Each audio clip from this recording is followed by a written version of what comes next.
नमस्कार पूज्य गुरुजन वर्ग आणि उपस्थित मान्यवर। माझे नाव अफुल पाकीर जिनुलाबेदीन अब्दुल कलाम उर्फ एपीजे अब्दुल कलाम। सर्वजणे मला मिसाईल मॅन ऑफ इंडिया म्हणून ओळखतात। आज मी जेव्हा तुमच्या समोर इथं उभा राहिलो की मला माझं बालपण आठवतं। रामेश्वरम मधला एक छोटा मुलगा वर्तमानपत्र विकून घर चालवणारा, पण डोळ्यात मात्र प्रचंड स्वप्न असलेला तो मुलगा मी होतो।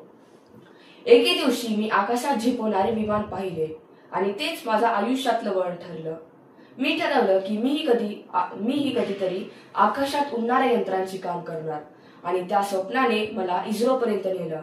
तिथे आम्ही SLV-3 बनवलं। पहिल्या प्रयत्नात अपयश आलं, पण अपयश म्हणजे शेवट नाही, अपयश म्हणजे पुन्हा उभं राहण्याची शिकवण आणि आम्ही ती स्वीकारली। नंतर DRDO मध्ये मिसाईल प्रोजेक्टवर काम करताना जगाने भारताकडे एका नव्या नजरेने पाहायला सुरुवात केली।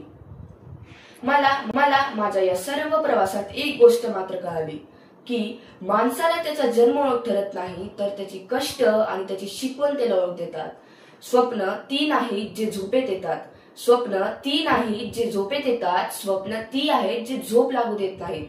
म्हणून माझ्या तरुण मित्रांनो, मनात आग असेल आणि ध्येयाच्या मागे जिद्दीने लागलं तर कुठलंच स्वप्न दूर नाही।